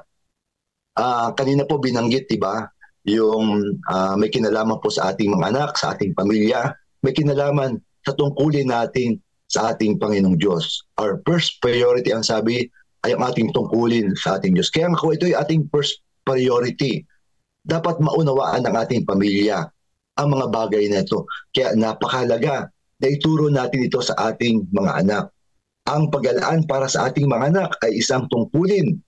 Ngunit ang pagtuturo sa kanila na unahin ng Diyos ay mas mahalaga. Ano po? Marami tayong mga inilalaan para maging masaya po ang ating pamilya sa kanilang mga pangangailangan. Ngunit ang nakikita ko rito, ang pinakamahalagang bagay na mailaan natin sa kanila ay maturuan natin ang ating mga anak. No? Maturuan natin silang unahin ang ating Panginoon. Kaya tama po ang ginagawa natin sa ating mga magulang. Ano po? Na habang malilit ang ating mga anak, tuturuan na natin silang maging mapagbigay. Hindi lang po sa kanilang kapwa, pangunahin na sa gawain ng ating Panginoon. Kaya ako ini-encourage natin, di ba, na yung ating mga maliit na bata, gumamit na rin ng sobre. Matuto na silang magbigay, marahil ikaw po, o ng handog para po sa ating Panginoon. At the young age, nauunawaan nila na natututo na silang naglalaan ng kanila pong ng kanilang pananalapi na ibinibigay po sa kanila para maglaan para po sa Panginoon. Ito isang mabuting bagay na sa ganung murang edad, na mismo silang naguhulog, mismo silang nagbibigay during Sabat sa panahon ng ng ating collection, ay makikita natin ay namomotivate at natuturuan ng bata sa mga mahalagang bagay na ito, unahin ng ating Panginoon. At ito po yung sinasabi sa atin, ito yung pinakamahalaga na matutunan ng ating mga anak. Dahil sa kanilang murang isipan, matutunan nila na unahin ang ating mahal na Panginoon.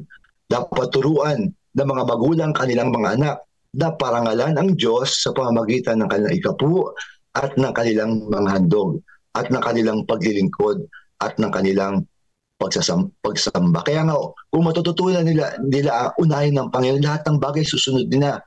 Yung kanilang talento, yung kanilang paglilingkod, mailalaan din nila sa Panginoon sa mura po nilang isipan. Sa halip na ibigay lamang ang kanilang mga material na pangailangan, dapat nating linangin sa kanilang pag-iisip ang pag-ibig para sa Diyos at sa kanyang banal na gawain.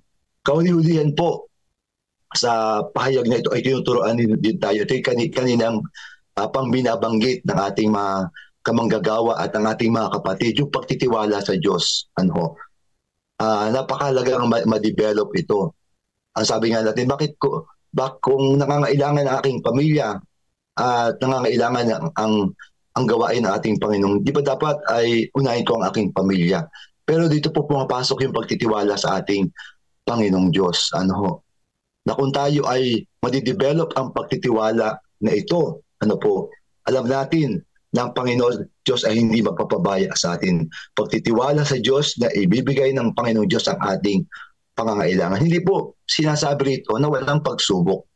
May mga pagkakataon na minsan marahil dumarating ang pagsubok na bakit ganito ang nangyayari. Parang hindi umaayon sa aking iniisip.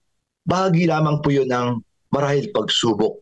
Gaya ng karanasan marahil nila Job, nila Joseph, na mga karakter sa Biblia na nakaranas din ng pagsubok na sila'y nagtatapat at naglilingkod sa ating Panginoong Diyos.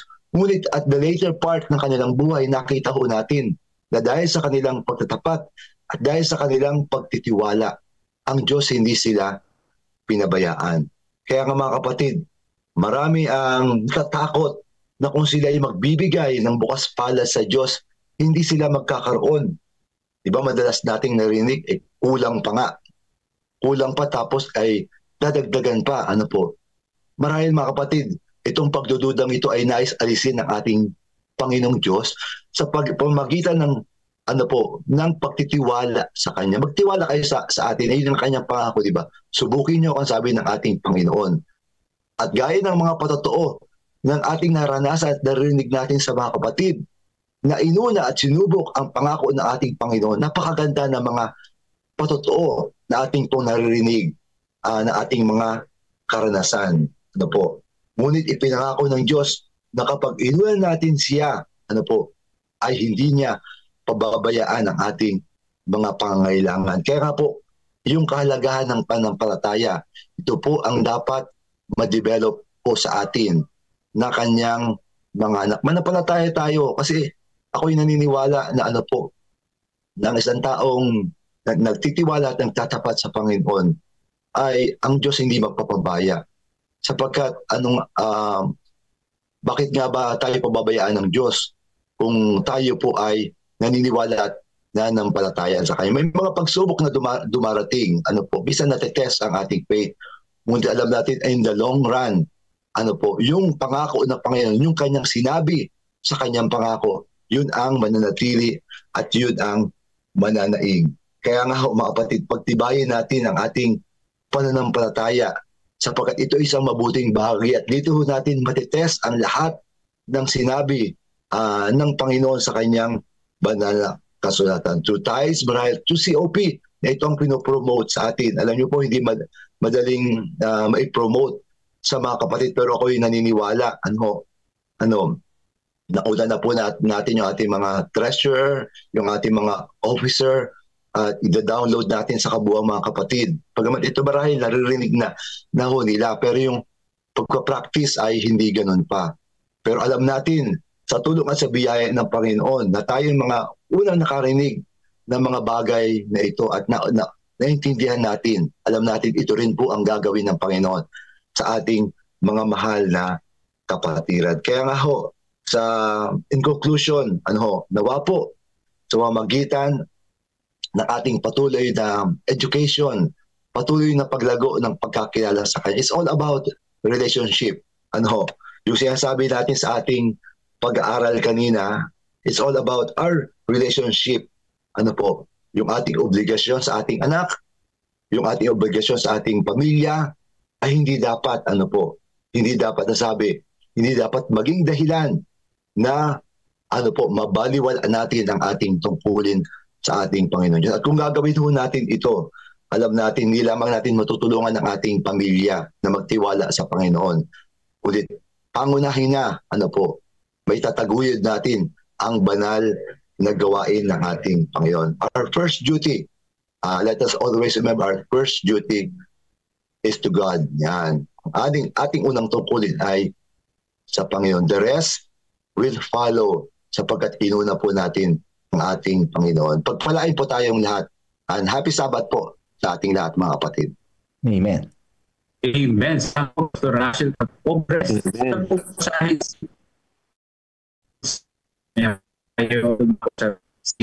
video.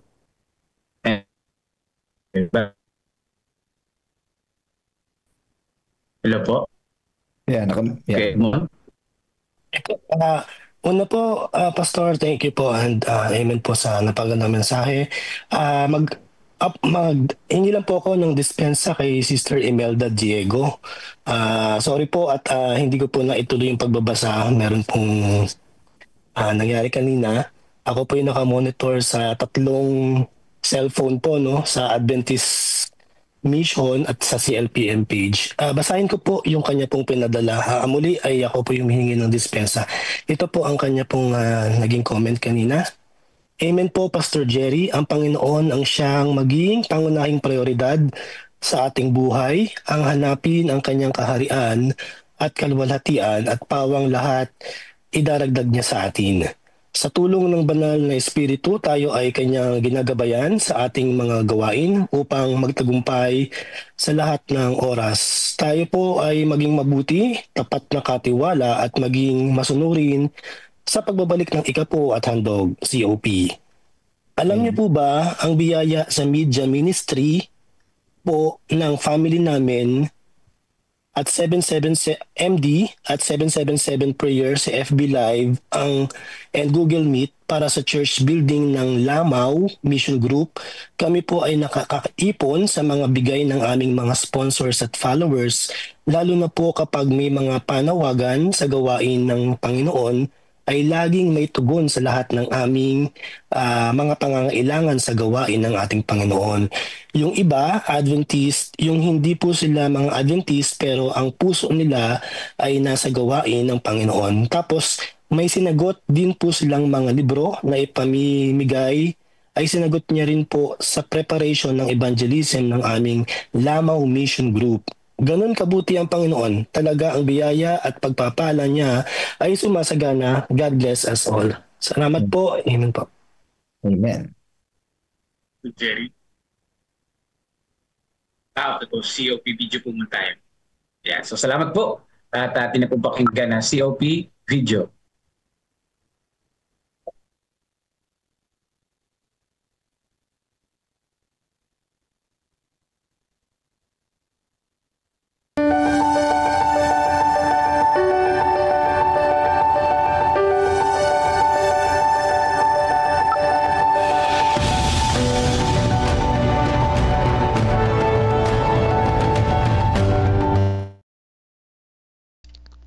Amen. Ayan na po. At salamat po sa magandang mensahe at sa mga reflection po.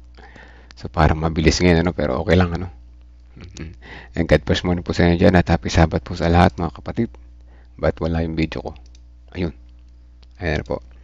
Tayo magpatuloy ating magandang reflection sa umaga na ito ay nakita ko ay patungkol nga naman sa the first duty to God mga kapatid. Po? The first duty to God. Oh, bakit nawawala?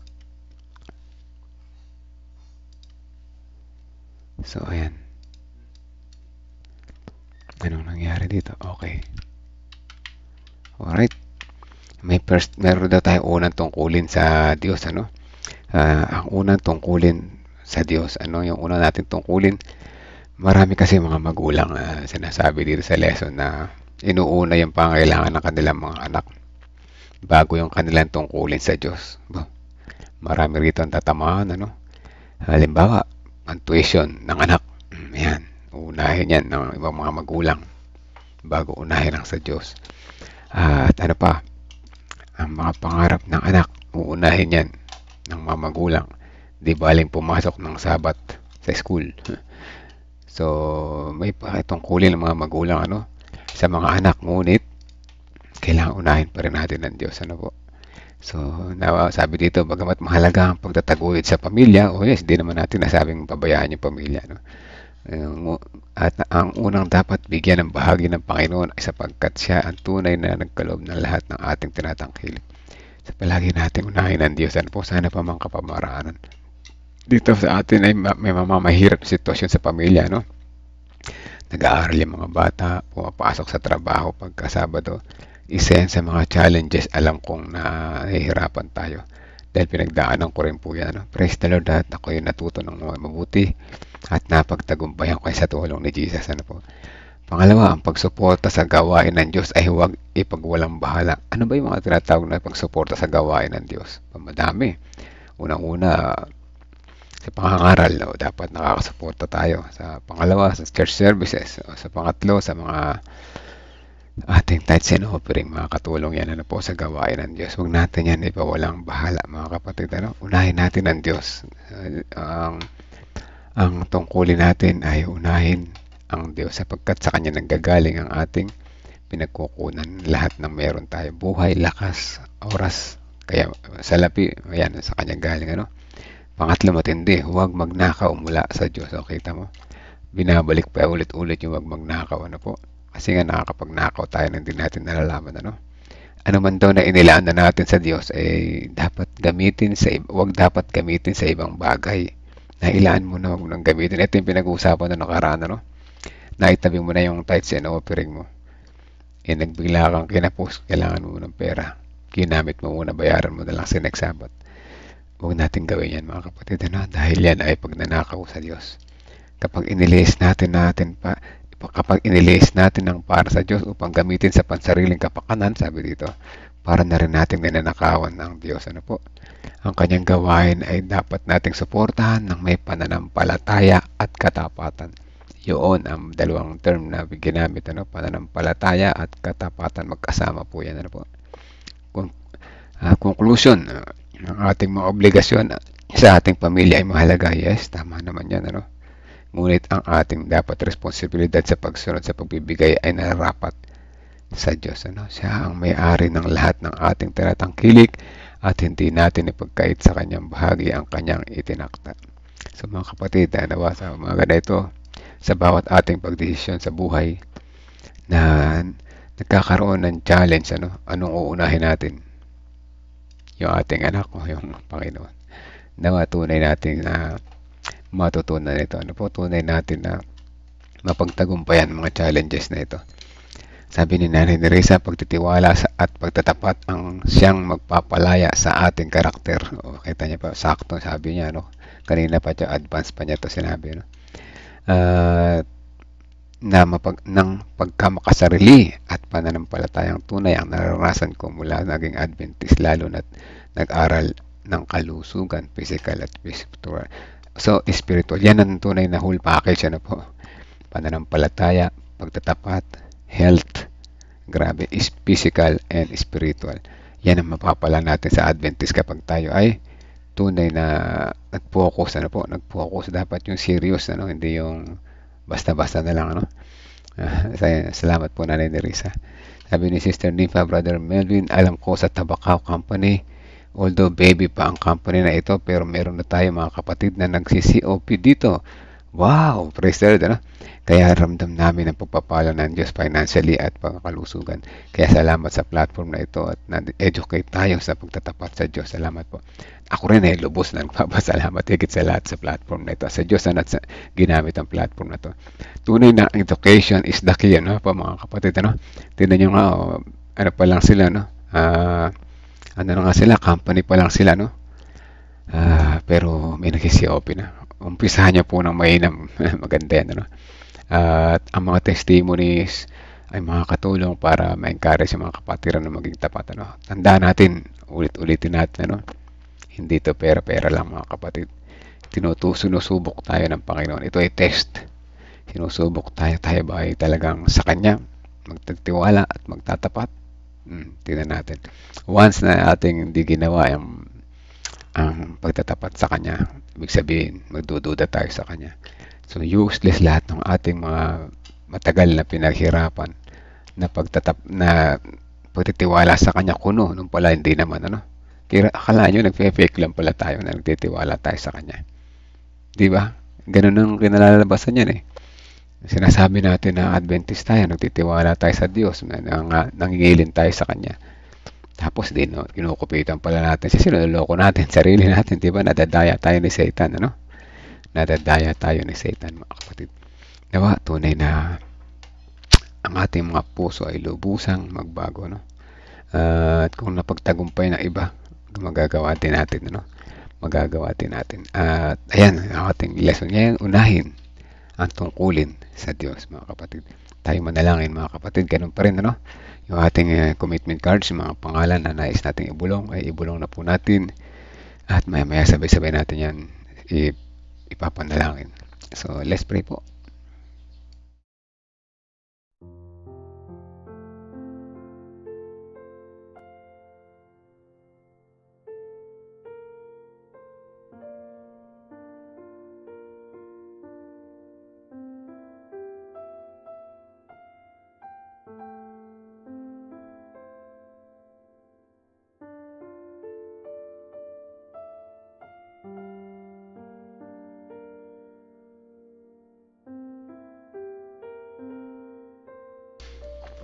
Let's pray. Amang banal na makapangyarihan sa lahat, salamat po sa umaga na ito na muli nyo kami binuhay ang aming mga puso at isipan. Salamat sa mga maraming testimonies na tunay na nagpapakita na inyong katapatan sa amin at hindi kayo na nabibigo sa inyong mga pangako. Napakaraming mga magandang experience ang aming mga kapatiran na aming naririnig, na sa kabila ng mabibigat na pagsubok na kanilang pinagdaanan, sila ay naging tapat pa rin sa inyo at hindi niyo sila hinayaan na magkulang. Salamat at magkaroon kami ng kapanatagan na sa aming buhay na kapag dumating din ang mga ganito ay kami ay ganoon din na magiging masaya kahit na mahirap ang mga pagsubok. Alam namin na sa aming mga puso ay nais namin maging tapat po sa inyo, ngunit ang kalaban ay patuloy na binubuliglig ang aming mga puso at isipan. Tulungan niyo po kami, o dakilang Diyos, sapagkat sa aming sariling kakayanan wala po kaming magagawa. Sa umaga na ito, nais namin isama sa panalangin ng mga kapatiran. May mga prayer request kami sa aming mga puso at isipan. Sabay-sabay namin po itong binubulong sa inyo sa umaga na ito. At nais namin na ito inyo yung dinggin, ipagkaloob sa amin ayon sa inyong kalooban. Ngayon din naman na may mga karamdaman na aming mga ipinapanalangin. Kasama namin ang panalangin para kay Sister Maisha Duque. Siya ay may sakit sa ospital natapos ang kanyang operation kahapon. Patuloy na kagalingan po ang aming panalangin sa kanya. Patuloy na makita niya ang inyong pagmamahal, maranasan ang inyong pag-ibig, o dakilang Diyos. Pagalingin niyo po siya kagaya ng pagpapagaling niyo sa amin. Dalangin din namin si Ate Lorna Paa, ang kanyang kalusugan, o dakilang Diyos, na siya ay may ubo at sa araw na ito ay siya hipuin niyo na mapagpagaling na kamay at makapagpahinga siya para bumalik ang kanyang kalakasan. Dalangin din po namin ang sambayan ni Ate Mitch San Jose, sambayan ni Ate Reby Padilla, kasama na yung kanyang buong San Leonardo Church sa araw ng pagsamba, at muli sila ay masaya kasama po ninyo. Dalangin din namin ang kanyang prayer request para sa kanyang mga anak, o dakilang Diyos. Ngayon din ang sambayan ni Sister Mildred, sambayan ni Sister Wilma Fernandez, ang sambayan ni Nanay Pina, ang sambayan ni Sister Janet, Brother Jojo Gatmaitan, ang sambayan ni Sister Teresita Dairet Reyes, kasama na yung kanyang mga kahilingan para sa kanyang mga anak, manugang apo at sa kanyang kalusugan. Ang sambayan ni Sister Shirley Rosa Cinto, ang sambayan ni Sister Death Flores, ang sambayan ni Nanay Nerissa, kasama na ang si Veronica, si Brother Reynaldo Eusebio. Ngayon din ang sambayan ni Sister Sweetie Burgos Lopez, ang sambayan ni Ate Christy Estabilio, kasama na ang buong San Antonio Church. Ang crusade na gagawin nila sa pangunguna ni Brother June at Kuya Edgar ay patuloy niya pong pagpalain sila na mga karunungan at kalusugan na nagmumula po sa inyo. Ang sambayan ni Sister Belinda Salvania, ang sambayan ni Sister Emelinda Judilla, ang sambayan ni Kuya Melchor Canlas, ang sambayan ni Sister Teresita Ladia, ang sambayan ni Sister Senaida Manarang, kasama na yung kanyang prayer request para sa kanyang mga apo, yung kanyang anak sa malayo na nagtatrabaho, ang sambayan ni Sister Juliet Barcibal, Gloria Balbido, Estrella Gargasin sa kanyang kagalingan, o dakilang Diyos, kaya iyo po ito ang pagkaloob sa kanya. Kaya din ang sambayan ni Sister Juliet Astrero, ang sambayan ni Sister Marlene Garcia, sambayan ni Sister Valentina Cordoba, ang sambayan ni Sister Nora Cabietes, at ang kanyang mga concerns sa kanyang mga anak, kanilang health concerns para sa kanyang mga anak. Kaya din ang sambayan ni Sister Josephine Mercado, kasama na yung kanilang pangaral sa Peñaranda Church, kanyang mga kasamahan dito, Sister Marlene, Sister Bing at ang iba pa.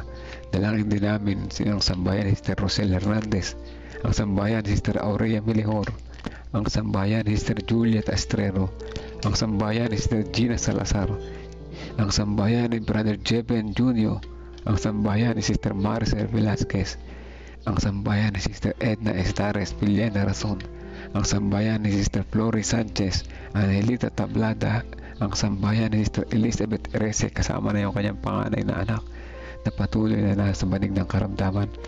Patuloy niya pong hipuin siya ng inyong mapagpagaling na kamay, o dakilang Diyos. Ang sambayan ni Kuya Nursing Canlas, ang sambayan ng bawat isa na narito ngayon, kasama na ang Tabacao Church sa kanilang baby pa lamang na church, ay natututunan na nila magtapat.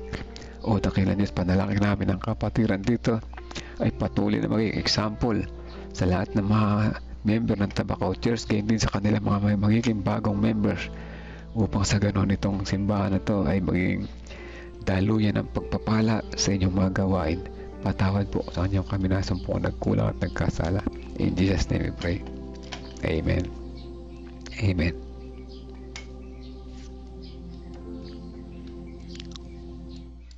Amen mga kapatid. Muli, happy Sabbath po sa lahat. Ang oras ay nagtutumulin, 5:53 na ng umaga. Gayak-gayak na at may fellowship kami dito sa South, sa West pala, sa West ba yan, nandito na ako. Sa South na po, dito kami sa South Nueva Ecija, mayroon kaming fellowship dito.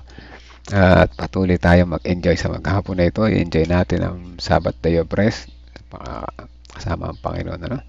At mas matuto pa tayo ng mas marami pa araw-araw. Ano? At higit sa lahat, ma-share natin sa iba.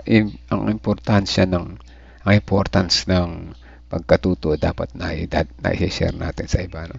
At welcome po, Sister Marites Bautista Kuraming. At happy Sabbath din po sa inyo. Hanggang bukas po muli mga kapatid. Salamat sa lahat na nag-share. Salamat sa nagtiwala sa platform na ito ay magpapalakas sa ating pananampalataya. God first morning po sa ating lahat.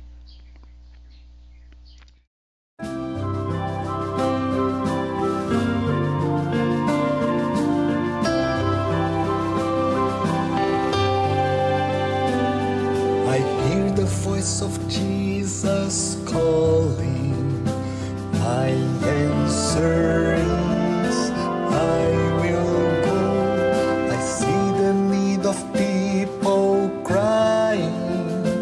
My answer is, I will go. I go to share the message of love. I go to share the blessed hope.